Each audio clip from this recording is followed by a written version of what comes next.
The views, thoughts, and opinions expressed in this podcast are the content creator's own and do not represent the views, thoughts, and opinions of Essex County College. The material and information presented here is for entertainment and informative purposes only. It should not be considered as professional advice or a substitute for seeking professional guidance. What's up, y'all? It's your girl, Jaesbuggin, and I'm back with another episode of What You Working With. Okay, so today I'm here with my co-host. With TV. Okay, then. And today we have a nice special guest her name is Crystal, and she's a creative director for Fisher-Price. So stay tuned, guys, and we're about to call her right now. So make sure y'all say, hey, what's up? Make sure y'all do y'all big one. Okay. Hi, Crystal. You are live on What You Working With.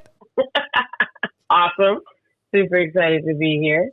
Yes, you're welcome. You're welcome. So I just want to ask you, what is a creative director for Fisher-Price, or what do you do for work? So my idea at a very top level my job at the very top level is ideas, right? My job is to bring together the creative vision for, say, we're going to launch a campaign selling, let's just make up a toy, selling a car, right? Mm-hmm. My job is to lead the team to come up with an idea on the best way to sell that car to our consumers.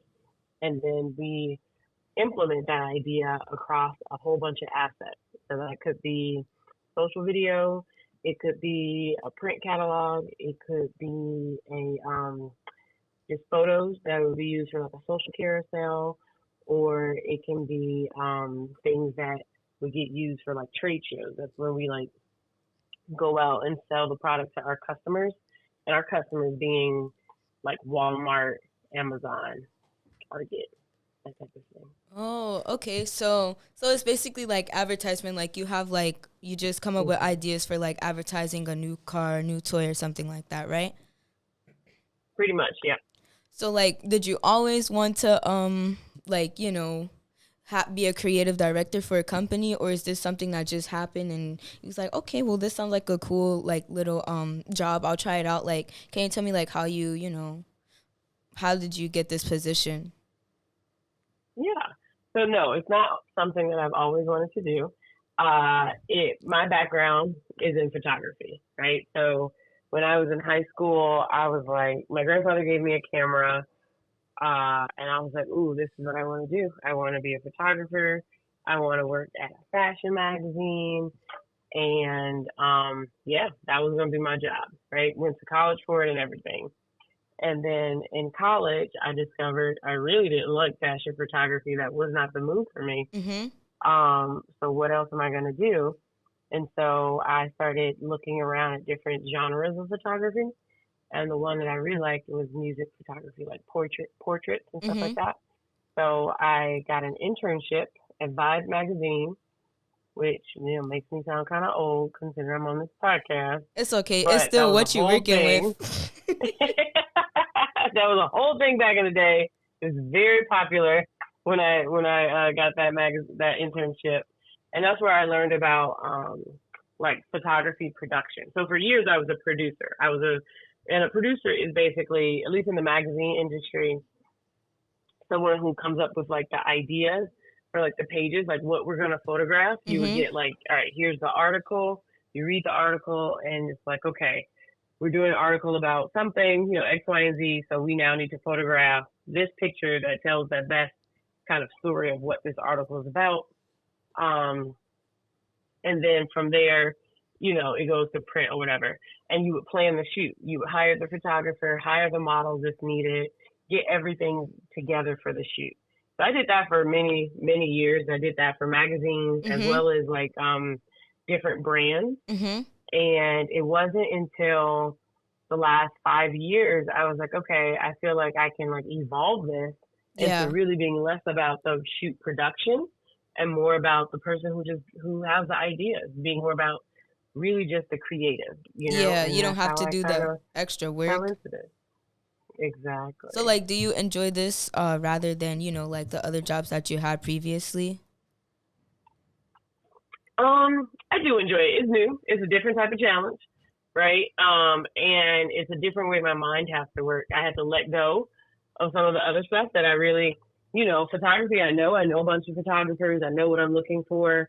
When you're dealing with just ideas, the part that can be a little hard is communicating your ideas, right? I Yeah, know what something's going to look like in my head, right. but in order to be a good creative director, I have to be able to actually verbally say it to my staff, Yeah, like right? And translate it. so, exactly. So that's something that I've really been trying to get better at, communication, and also this is a little different. Whereas before, my role was only one part of the advertising campaign. Now I'm overseeing the whole advertising campaign. So I need to make sure that everything is consistent and cohesive across the board. Okay. So do you like so say you have an idea, right? And then like do you have hmm like a team and you tell them like, you know, this is what I'm thinking, and then like do people be like, I don't like that idea, like I like this instead, or like is it like whatever idea you have, it goes, like how does that work? No, it's a delicate balance because I work with other people who have ideas as well, right? And so another big part of my job is trying to help them formulate their ideas, right? So I Oh, have a okay. team of 5 people. We have a staff of 5 people, and a lot of the time I'm helping them kind of cultivate their ideas and bring their stuff to life. So it's not just my ideas. And then I'll sprinkle it with a little bit of my own stuff. I'm like, ooh, how about you try doing it like this? Or have you Yeah. thought of this? And so that way I can give them the, what would I call that? Kind of like the little nugget, and then they Mhm. can build off of that. And then sometimes ideas are mine, and then Yeah. the team executes them. But I try to work collaboratively, and Mhm. I try not to just tell people what to do. It's a good skill when you can tell somebody what to do without telling them what to do. Yeah, You like know they're what I like, mean? "Oh," yeah, exactly. That way they don't, you see, you know what you want them to do, and then they get it, but it doesn't come off like, oh yeah, but she just trying to tell me this, that, and the third. Like it just comes off Exactly, like natural, exactly. professional. Okay, I get what you're saying. So can you like talk about a project that you did, and you know like it was a lot of work, but you felt like it was worth it. Like just tell us about a cool project that you know you recently did, and it was like a struggle, but it turned out to be nice. Mm. So my most recent one, we just launched a campaign back in March, and it's called the First Year of Play, and it's all about how Fisher Price makes these products for your baby, Mhm. for a variety of ages, all for them to use in their first year of life, right? Mhm. It was challenging because it was a lot of moving parts and pieces. Like I think we ended up delivering 90 different pieces of content. Mhm. So right now, advertising is a tricky space just because people don't have like one place where they just look at stuff, right? Right. 30, 40 years ago, you had TV, you had radio, you had magazines. There wasn't really much variety outside of that. Yeah, but now you Now have you have all of TikTok, those things. YouTube, Instagram, Exactly. and all that on top of, you know, the Exactly. radio and the TV. Yeah.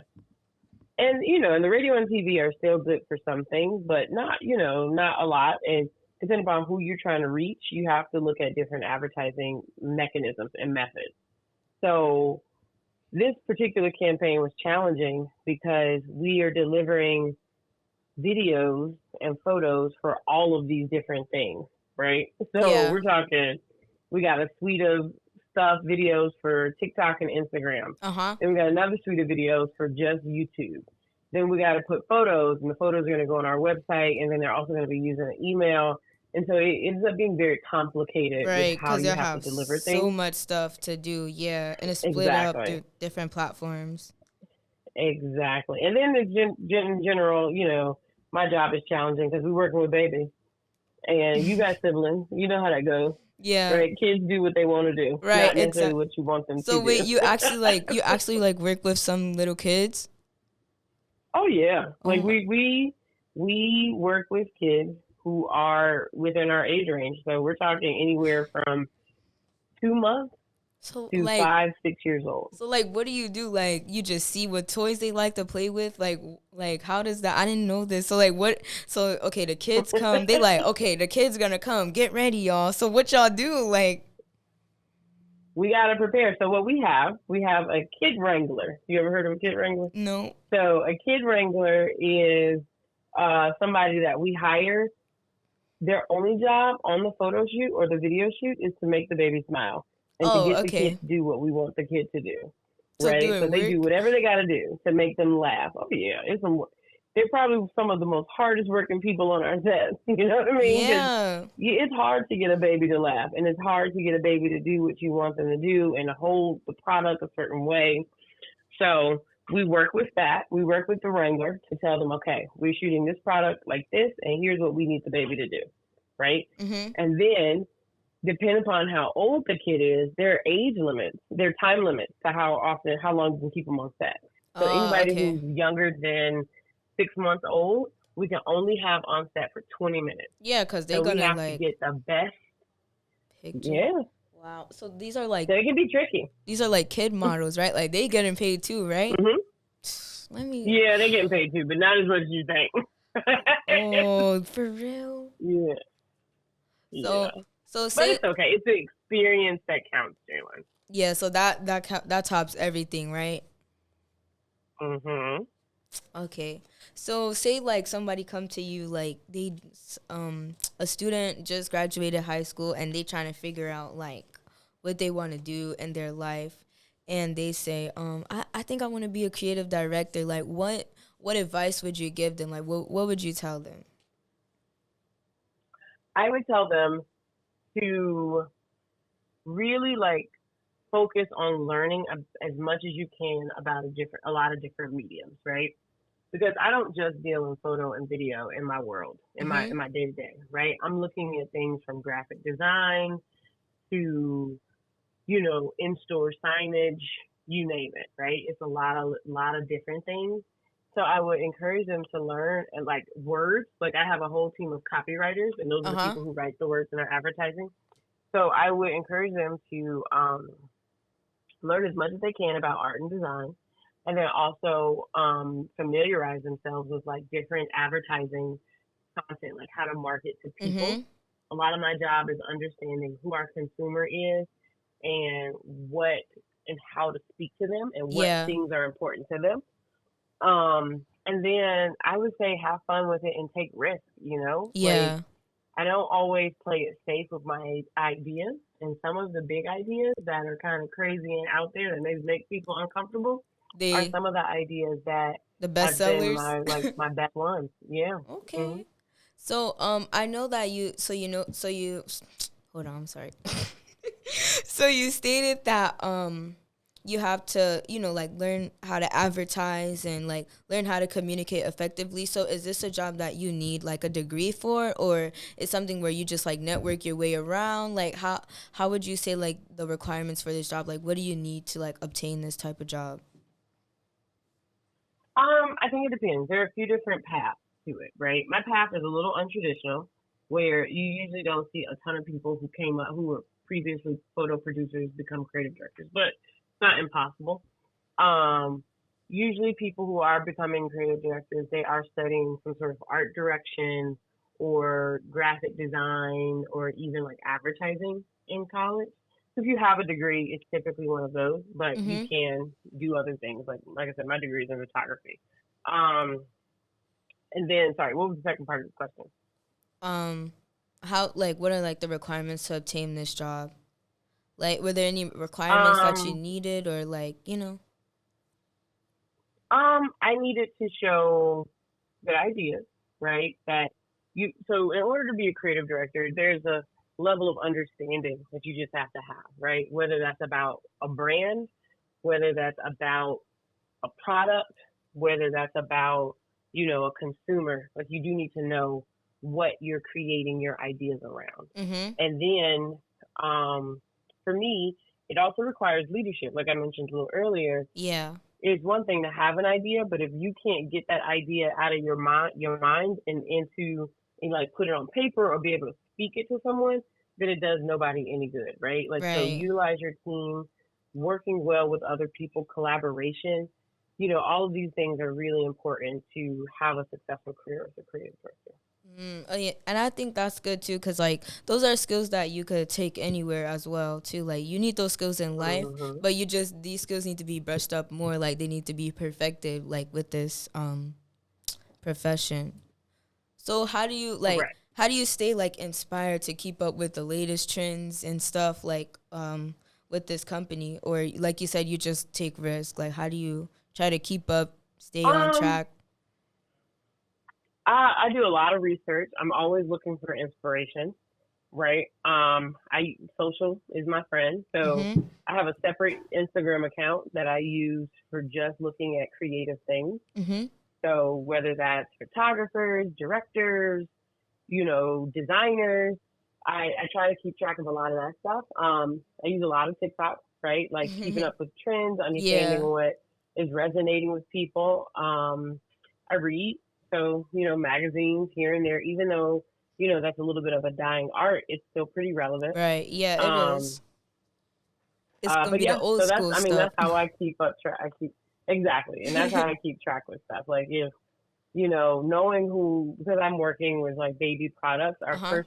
our consumer is pretty large, right? Like we're Mm-hmm. looking at people anywhere from like 25 to 45. That's buying the And you have to products. communicate with those people in different ways. Yeah, parents, people who have kids are like 25 to, and that's just a wide range. But so making sure that I understand what parents want, right, is a big part of my job. So like do you speak to parents just to see like do they have like a thing where they have like, oh, customer review, like do you read customer reviews, or like do you like They how does do the read parents customer play? review. Uh-huh. Yeah. And for big projects, we do focus groups, Mm-hmm. right? So they'll get a bunch of parents together in a room and we'll talk to them, ask them questions. And by we is not me, but it's somebody like a Right. panel, and then we can watch it, right? They don't see our faces, but we can watch it. And then I actually talk to the parents in my life quite a bit, right? Like I am auntie to many, Right. and so I'm always talking to my sister and my cousins and like, what do you think about this? Would you buy this if you saw it like this? Uh-huh. Does this really resonate with you? Do you feel like this represents you? So I Yeah. do a lot of like real time research with the people just in my life. Okay, so then that also helps you too, cause like it don't have to be like, oh, they getting paid for this, but they real raw, genuine, like this how they feel. So I think that's Mhm. a good way as well. Mhm. So like, were you working with this company during COVID? I was like, I had just started here during COVID. So I how was was only that? with the company for about 6 months when that happened. It was a challenge. So it was a challenge because I'm still trying to get to know these people, Mhm. right? Um, and now instead of doing it in person, I had to do it virtually. Right. And then it was a challenge because a lot of what we do is in person, right? Can't really have a video shoot On via Zoom. Zoom. Right. Yeah. So we had to like really, Be um, creative. yeah, very much so. So since that was challenging, like, are you happy that you're back in person, or like, did you notice a lot of people like getting laid off from like this company in particular, um, or nothing really happened as far as like getting laid off or people quitting, or like how did, or you're not really sure? During COVID, Yeah. um, during COVID, we had a little bit of a reduction in our workforce. Not as much as other companies, but it did happen, right? But the way that I look at stuff like that, it's very much so. Sometimes these things can be a blessing in disguise Yeah. because the people that I know that got laid off in that juncture, um, it kind of put them on a different path Mhm. that I think that they are a lot more successful on. Mhm. Than they But yeah, was layoffs before. during COVID were tricky because it was about, okay, we can't operate the way that we've been operating, but how do we still continue to do what we need to do? Mhm. And, find some savings because ultimately everybody was kind of losing money a little bit Right. Because nobody with was having buying to shut anything. down. Yeah. Yeah. Wow. Okay. So, cause that's crazy. Cause some businesses that I'm like discovering, some of them, they were like booming during this time, and others were like kind of falling off, or the work wasn't as easy as another. So I wanted to see like how was it for you, especially as a creative director, when you gotta like work with the kids, or you have to. It was challenging for me. Like we had to figure it out. So one of the things, our layoffs happened very early in COVID, right? And then at some point we actually did end up booming because people were stuck in the house and they were buying their kids stuff, right? Okay. So it was, the challenging part, though, for me was, okay, how do we still create content without being able to shoot? And then at the time, I was also managing our photo studio. Mm-hmm. And so how do we open back up safely to ensure that nobody gets would get COVID Yeah. and be safe at our shoots? And so I had to work really closely with our HR department to come up with our protocols and, show how we would be able to keep people safe. That type of thing. Because we opened up pretty early. So COVID happened in March, and then I want to say by the end of June, we had figured out how to open back up safely. Mm-hmm. Safely, and make sure that nobody got COVID while they were at our photo shoot. Or video. And was that successful, or? It was not. I don't know of a single case that happened on our set. I know of cases. Yeah, I don't know of a single case that happened on our set. Oh, okay. Well, then that's great then. Okay. So I want to ask this $1 billion question that everyone wants to know. Is the money worth it? That's a sound effect. Is the money worth it? Yeah, the money's worth it. So you would recommend this job to others if they take what you said into consideration about learning how to communicate, not being afraid to put themselves out there, and taking risks.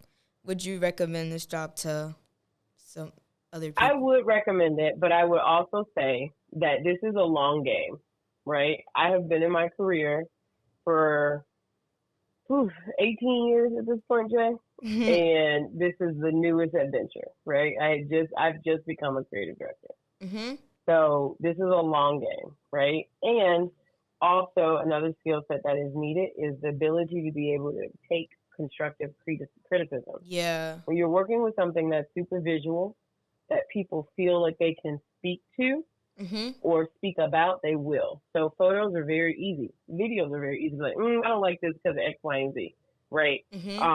Because everybody's super familiar with these platforms and these vehicles of creative. So it is important that you are able to figure out how to take constructive feedback and understand what you need to do with it or can do with it, and best set yourself up for success and not like get in your feelings about it. Yeah, like she said she don't like that, I'm quitting. Like just fix it, right? Exactly. Well, you got to fix it or you ask why. Yeah, exactly. I ask why quite a bit. And then they say like this, that, and the third. And then like, do you see it from their viewpoint, or sometimes you just have to agree to disagree for that? Sometimes you have to agree to disagree. Sometimes feedback is valid, and sometimes it's not. Okay. So it's just like it just depends on the situation, right? Correct. It depends on the situation. And you can't be quick to be like, nah, that's not good. Right, like you know what I mean? Like really you gotta look at it, let it cook for a minute, be like, let me make sure before you start to say like, oh, I don't like this, that, and the third. Like, really take it in. Okay. Very much so. Well, thank you for joining What You Working With, and our listeners will be happy to hear from you soon. Awesome. Thank you for having me. And I'm so proud of you, Jalen. Aw, thank you. Okay, bye. Bye. Okay, guys. If you want to be a creative director, make sure that you know how to take criticism very well, constructive criticism, and don't be afraid to take risks. Bye. This has been a production of the Essex County College Podcast Club. Copyright 2024, all rights reserved.